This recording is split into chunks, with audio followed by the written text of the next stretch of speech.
पर्दैन के व्रत शर्त, किन बस्ने हो र? मैले फोनबाट उनलाई सम्झाएँ।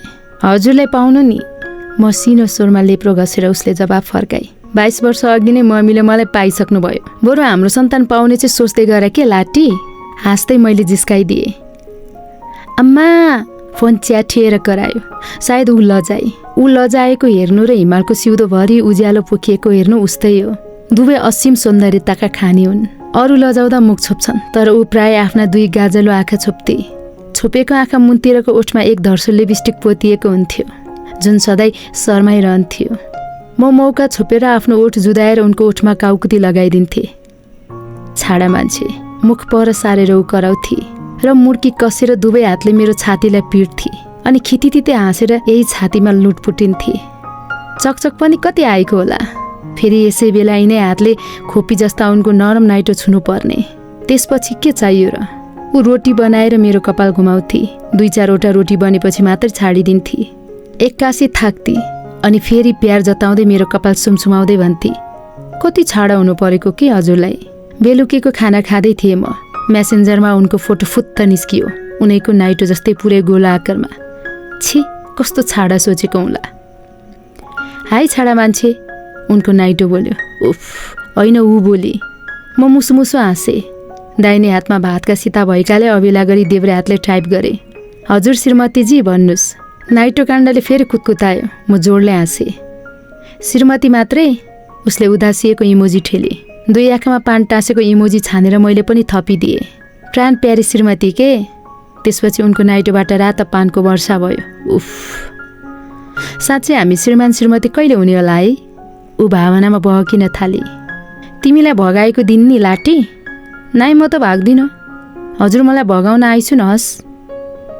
लौ, दुधै ओटीलाई मागी विवाह कसरी गर्नु मैले? तिम्रो साथी सन्ध्यालाई विवाह गर्छु अनि तिमीलाई भगाउँछु के? हस्।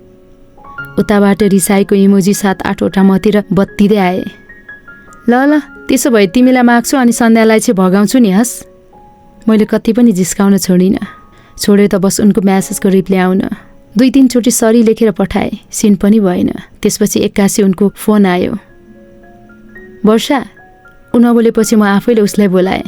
सुक्क गर्दै ऊ पिन्चे हुँदै बोली, हजुरले सधैँ मेरो मन दुखाइसिन्छ। एक दिन सधैँको लागि टाढा भइदिन्छ अनि थाहा पाइसिन्छ। हिक्का छाडेर उनले फोन काटे। म रातभरि नाना थरी सोचिरहेँ, म्यासेजमा माफी मागिरहेँ। बेकार मन दुखाए भनेर आफू दुखिरहेँ। मेसेन्जरको टुङ्ग आवाजले म बिउतिएछु। म्यासेज गर्दा सोफामा निदाएछु। बिहान उठ्दा 8 बजिसकेको थियो।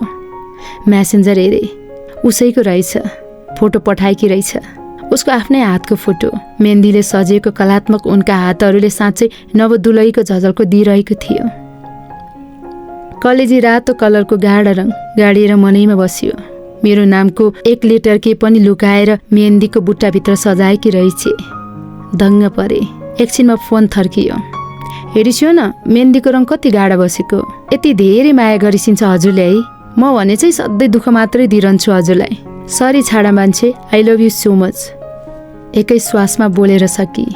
मायाले उत्पत्तिएका ती सुन्दर हरफ गीत झैँ मधुरो लागे।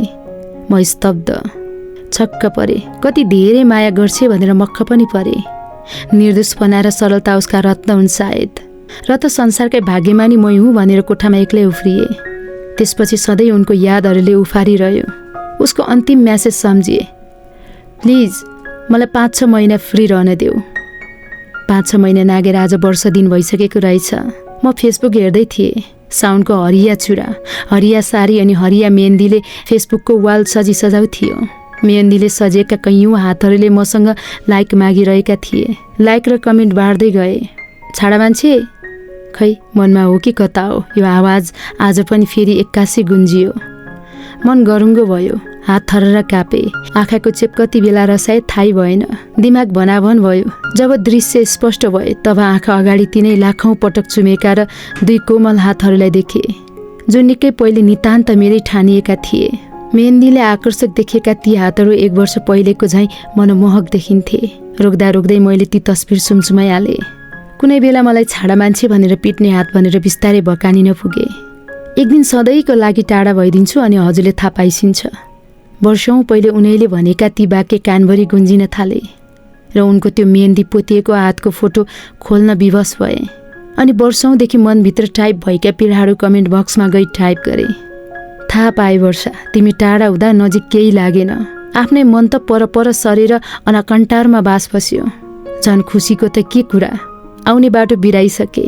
यति सबै हुँदा तिमी किन बोल्दैनौ वर्षा? भर्खरै खाना खाएर आउँदा सधैँ तिमीले मलाई सोध्थ्यौ, होइन हजुरले खाना खाइस्यो? अघि भर्खरै भेटेर छुटेको 1 घन्टा बित्न नपाउँदै तिमीले सोध्थ्यौ, सन्चै होइसिन्छ नि हजुर? आज बिसन्चो भएर रुँदै तिमीलाई सम्झिँदा तिमी किन सोध्दैनौ सन्चै होइसिन्छ भनेर? म सन्चै छु भनेर बरु टाढिदिन्थे। अचेल तिमीले सन्चो छ छैन भनेर नसोधेरै पनि मलाई सन्चो छैन। तिम्रो बोली नसुनी निन्द्रा लाग्दैन भन्ने मान्छे आज शालिक कसरी भइरहेछौ? यति लामो निन्द्राबाट तिमी बिउजिन किन सकिरहेको छैनौ?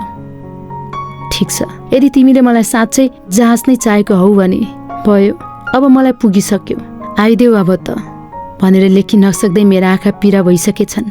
त्यसपछि कमेन्ट पोस्ट गरेर आँसु पुछे। तब माथिको कमेन्टमा आँखा टक्क अडियो। सुशील रेग्मीले थ्याङ्क यू सो मच जान, आई लभ यू लेखेको देखिहाले। वर्षा रिप्लाई थियो, त्यसैले त्यो कमेन्टमा क्लिक गरे। रिप्लाई हेर्दा त छानाबाट खसेको फर्सी झै भए। तित्तर बित्तर भए आशाहरू, चोइटिएर गई सारा सपनाहरू। अनि घल्ने पछाडिबाट टाउकोमा हाने झै भनन्न भएर म रन्थनिए। सकी नसकी फेरि ब्याग गरेर तिनै सर्वप्रिय हातहरूलाई सुमसुमाए अनि गरौँ नजरले निहाले। देखे मेहन्दीको कलात्मक बुट्टाभित्र शानदार यास पनि रहेछ, जहाँ पहिले मेरो नामको के हुने गर्थ्यो। आँखाभरि आँसु लिएर अघि लेखेको सबै कमेन्ट डिलिट गरे अनि गरौँ मन लिएर पुनः लेखिदिए, छाडा मान्छे।